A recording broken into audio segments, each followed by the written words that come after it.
things, a few businesses that made today possible. First of all, the Impact Guild for housing us today. This is the nature space. If you're looking for a co-working space, you're an entrepreneur, or you work from home and you need to be around people, this is the place to be. Also, if you're looking for venue rental, they do venue rentals at night on the weekends, so you can get in touch with them for more information on that. The Impact Guild. Next is the State Coffee. Delicious coffee. Thank you to State Coffee for providing that. The tacos that always end up being breakfast and lunch.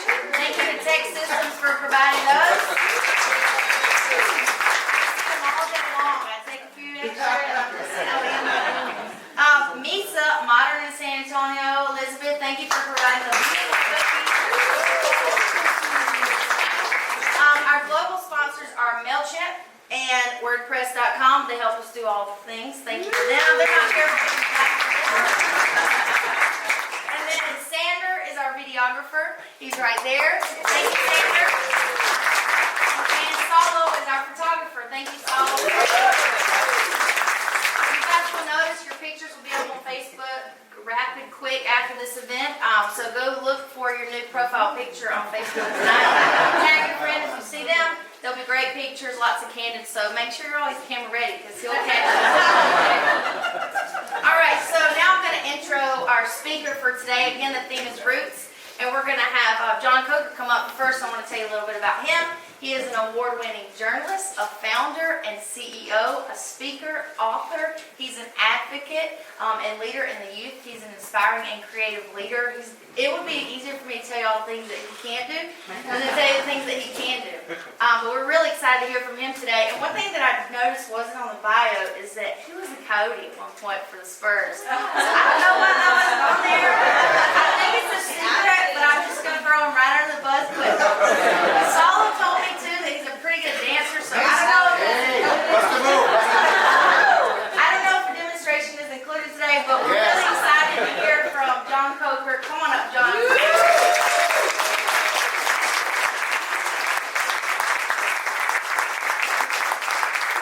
Alright, so everything she said is not true. That's my stunt double. But really glad to be here. I want to thank the Creative Mornings crew, Kylie, Katie, Camille, Salo. Thank you guys all, the Dream Week crew that's here. Whoever brought the tacos, I didn't see the slide. Where are you at? Somebody go get him, tell him he needs to get a hug from me. Right? I love tacos. Well, I want to do a couple of things before we really jump into it. I want to, first of all, want to identify who is not a morning person, because you're not going to like anything we're doing today. What I want you to do is maybe just pair up with somebody next to you. If you want to do it by yourself, you can. But I want to just start with a little activity. With the person next to you, what I'd like you to do is, I'm going to tell, when I say go, you're going to look around this room, and I want you to find all the things in this room that are blue. Okay? You're going to have 10 seconds to do that. And then with the person sitting next to you, you're going to have to close your eyes, and we're going to go back and forth and see how many we can list. Okay? So ready? On the count of 3. 1, 2, 3, go. All the things that are blue. All the things that are blue.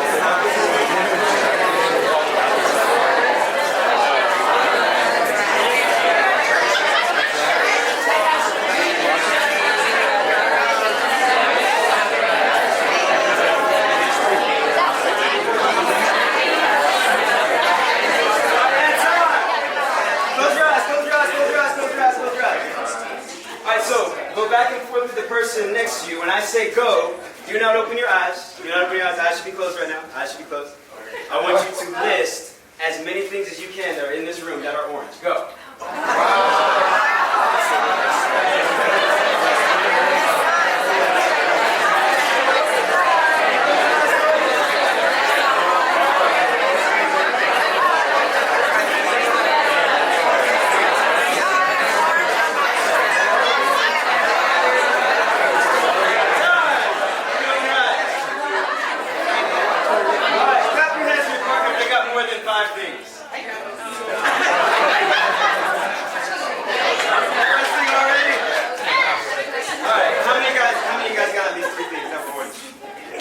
How many of you guys had at least 10 things that were blue?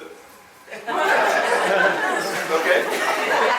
So it's obviously easier to list those things and to list the things that you're focused on, right?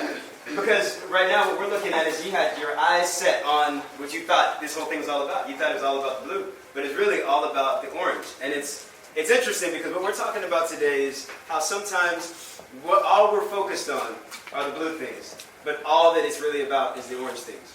And so when we talk about roots today, I want to talk to you guys about focusing on the root and not so much on the fruit. When you walk past a tree, you look at the tree and you think it's all about the beautiful fruit and the beautiful leaves and how big the tree is. But there's nothing really sexy about roots. They're dirty, they're in a dark place. Nobody digs a hole and says, let's get a selfie with these roots real quick. But that's really what it's all about. That's what makes a tree what it really is. And so we can be focused on the fancy upgrades of a house and never really focus on the atmosphere of a home. You can get caught up in the intricacies of a job and never really zoom out, focus on the significance of your career and your life purpose. Why am I actually doing what I'm doing in my role? Why am I putting all my creative energy into this task every single day? We can get lost into products and trying to figure out new revenue streams and looking at products and forget about the people and the loyalty of the people standing next to us and the loyalty of the customers and the people who partake of our goods and services, right? So it's all about the orange, but sometimes we make it all about the blue. So I want to talk to you guys about roots. What's in your roots and what are your roots? I thought it was interesting. Isaac Newton said, his first law of motion, he says, an object that is in motion will remain in motion, and an object that's in rest will remain at rest unless acted on by an outside force. But for a person, I believe that a person that's in motion will remain unstoppable. A person who is at rest will remain immovable unless acted on by an inside force. So what is that inside force? That's your roots. So I want to talk to you today about the root system of your mindset and your convictions. I wrote faith on mine because I believe that's the collision of what you meditate on, what you really think about, what you believe, colliding with what you're passionate about. What you meditate on, your thoughts, and what you really believe in your emotions, the collision of that is really what you dedicate your life to.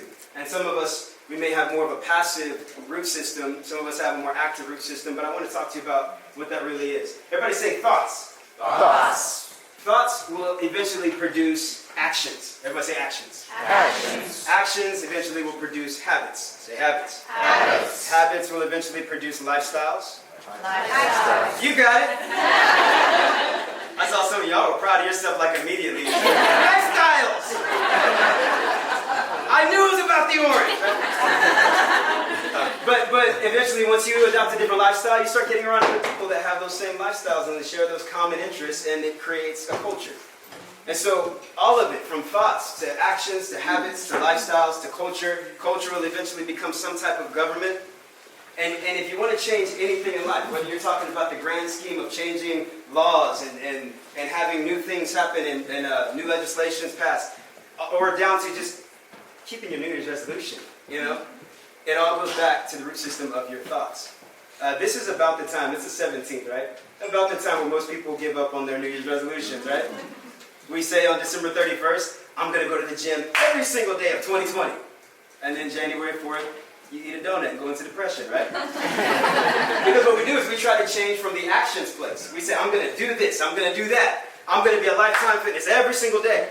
But what we're thinking is we're going to reprogram our lives and have a transformative experience in our lives without going back to the vehicle that's actually catapulting us into that change. So if we don't change our root system, we can never change our life. So I heard this story that was kind of interesting.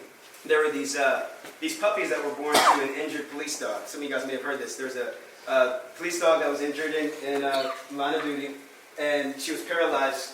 Her back hind legs were paralyzed. And she ended up giving birth to puppies, kind of a miraculous thing here.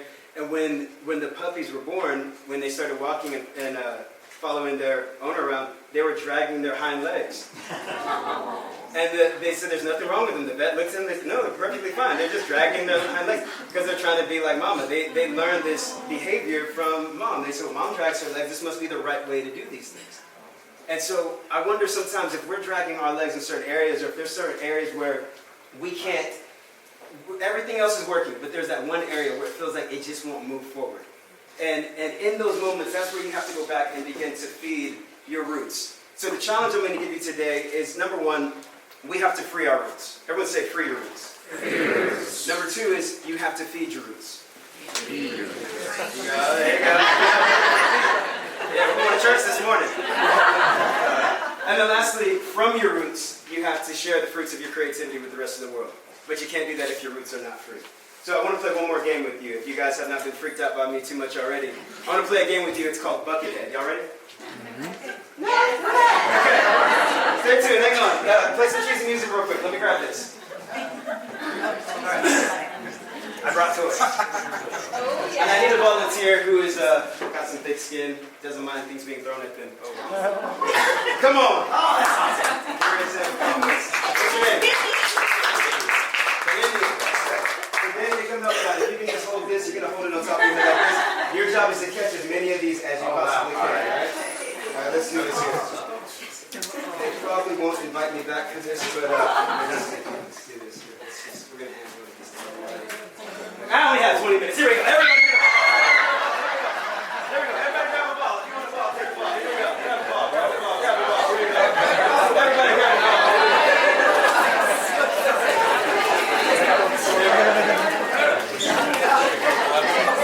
There we go. Okay, Amy, come sit right here in the middle, right over here, okay? Alright. So what I'd like you guys to do, first of all, understand each of these balls represent a thought, okay? You have at least 60,000 thoughts a day. It takes 66 days to change a thought or to really transform a habit. So what I want you to do is I want you to imagine this as a thought, okay? You're going to feed Damien some new thoughts, okay? Damien is a preschooler, and life is just wide open. There is no resistance. He hasn't been through anything. He's not bitter and cynical about the world. He's just a free, open toddler, and everybody's his friend. He wakes up every morning, and unicorns come and kiss him on the forehead and wish him well. So I want you guys to know what I want you to do, all right? And the reason I know this is because I have a 4-year-old and a 3-year-old, and they swear this happens to them every day. What I'd like you to do is I would like you to give Damien a compliment and toss a thought at him. It's your job to catch it, and you've got to keep it on your head. Okay. All right, there we go. Go for it. Raise your hand if you got a thought. Please. Your smile is contagious. Oh. Yeah, toss a thought at him.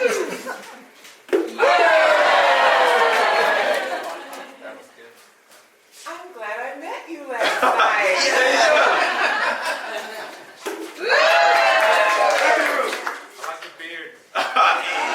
Appreciate you. Oh, wow. I was like, either we're headbutting or catching.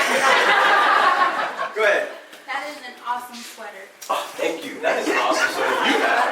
We'll make you friends this morning. All right, anybody else? Yes, ma'am. You're handsome.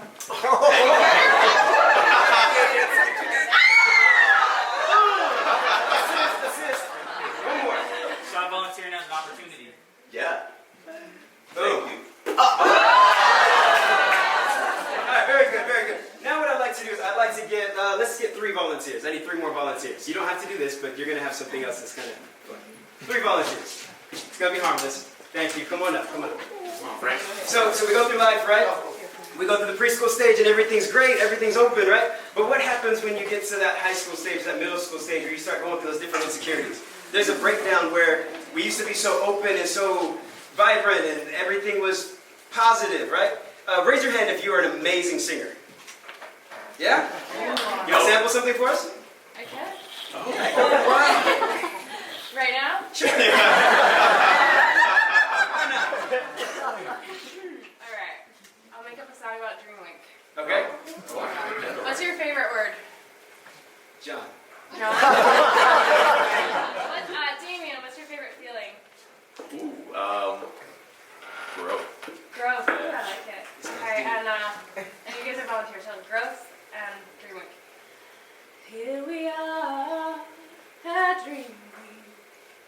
Here we are, we're growing.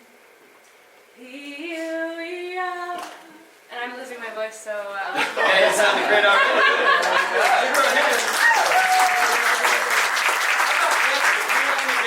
We have phenomenal dancers in here. How about artists? Like you're really good with the pad and the pen. You can draw. Less. Raise your hand if you're really good at that. Okay. So in each of those, except for the dancing one, no, like maybe 1 or 2 people raise their hand. You know, if you ask a group of preschoolers like Damien, all their hands will shoot straight because they all believe I can do everything. But then over time, we start to lose that confidence. We start to lose that conviction that I can do everything, and we start to believe that we have to fit ourselves in this tiny little box of what our job description says, and we start to lose that creative passion, right? And so it may come from something like rejection. What's your name? Oh, Amy. Amy, I think we met her. Amy, come on over this way. You're going to stand right here and play some defense, okay? And your name? Belinda. Belinda, okay. Melinda or Belinda? Belinda. Belinda, okay. Belinda, you're going to stand right here, okay? So Belinda you're going to be right here. So, and then Frank, you're going to come right here. So we have different things that hit us during time. Maybe it's a horrible breakup. Maybe it's getting fired from a job. Maybe it's somebody telling you, you really don't color in the lines really good. I don't like you. You stink, you ugly, right? We have different things that they get into our roots and they become imprints. And so every single time you want to receive a positive thought, you now have something playing defense. And it's like a stronghold. In medieval times, if you were attacking a castle, you might have a line of defenses that you have to get through before you could even get to the king, which is the center of thought here. So if I want to get to the roots, and I'm the enemy attacking this castle, I might be charging towards this castle, getting ready to storm the gates, and then the archers, they pull them back, and they make it rain, right? So if you can cha-cha slide your way through the arrows, then the next thing you might run into is something like death holes. Those are like leaves and things like the ground is covered up in disguise. You fall in that, break your legs. You make it through that, guess what? There's a moat with crocodiles. That is disrespectful.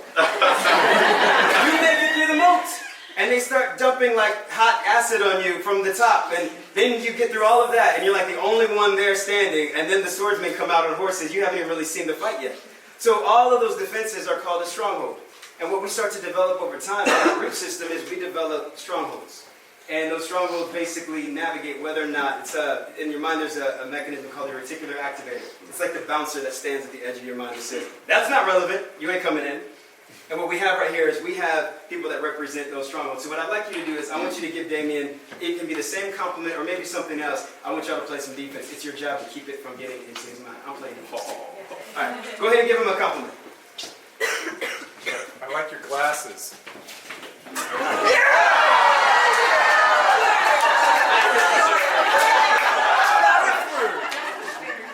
Go ahead, let's have it up.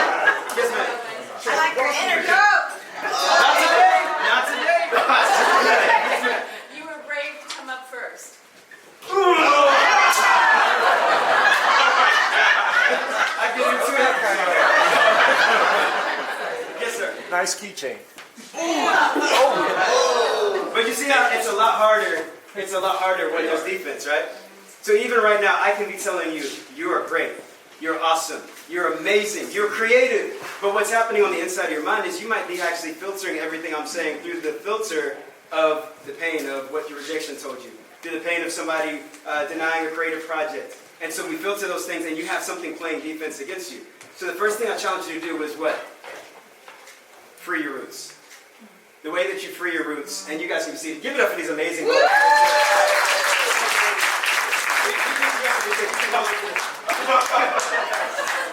But the first thing, everybody say free your roots. Free your roots. The first thing we have to do is we have to let go of that stuff from the old. Because if we don't ever go back to those imprints and really challenge them and confront them, then we never actually do get free to where we can start feeding our roots something brand new.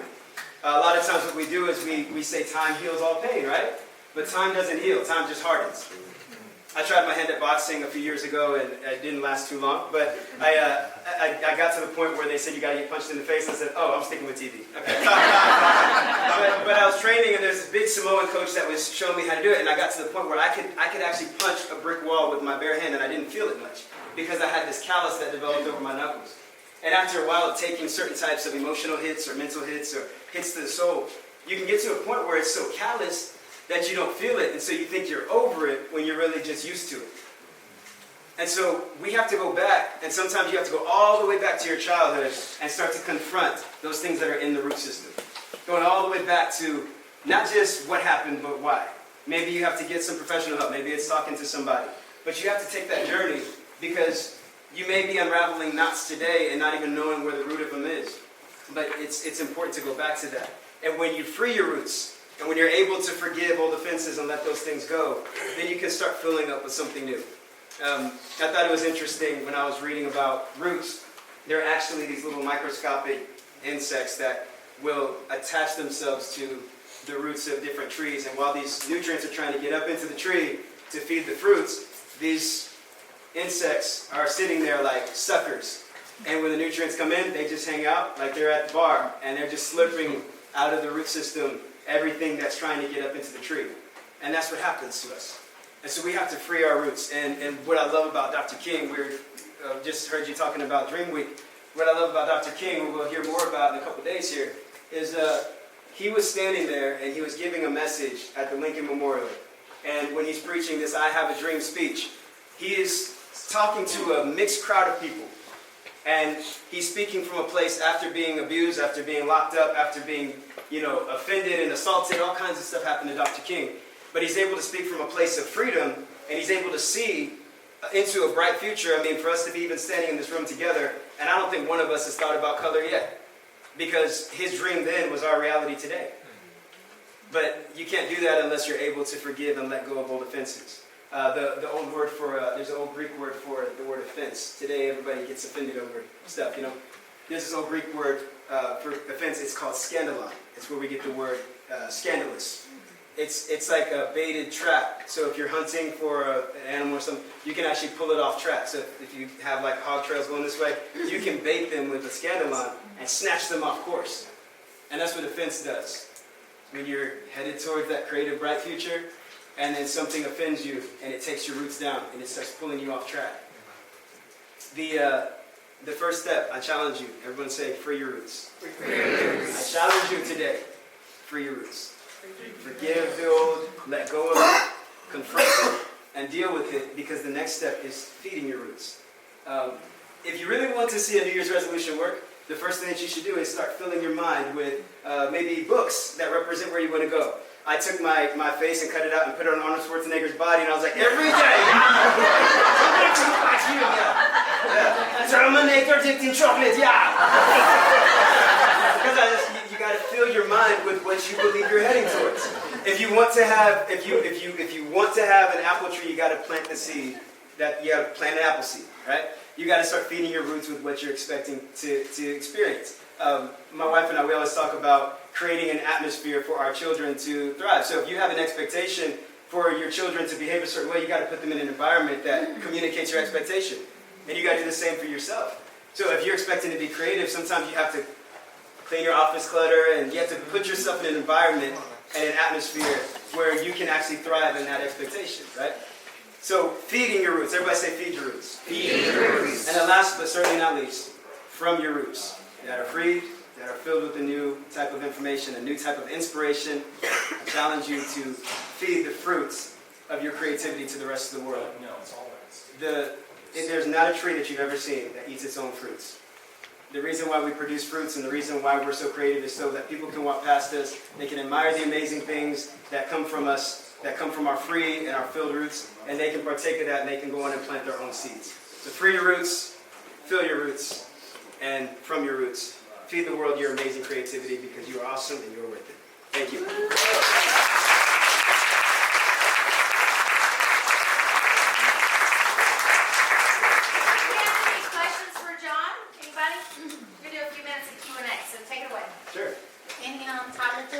Toddler tips? I'm still learning. I got a 3 and a 4-year-old.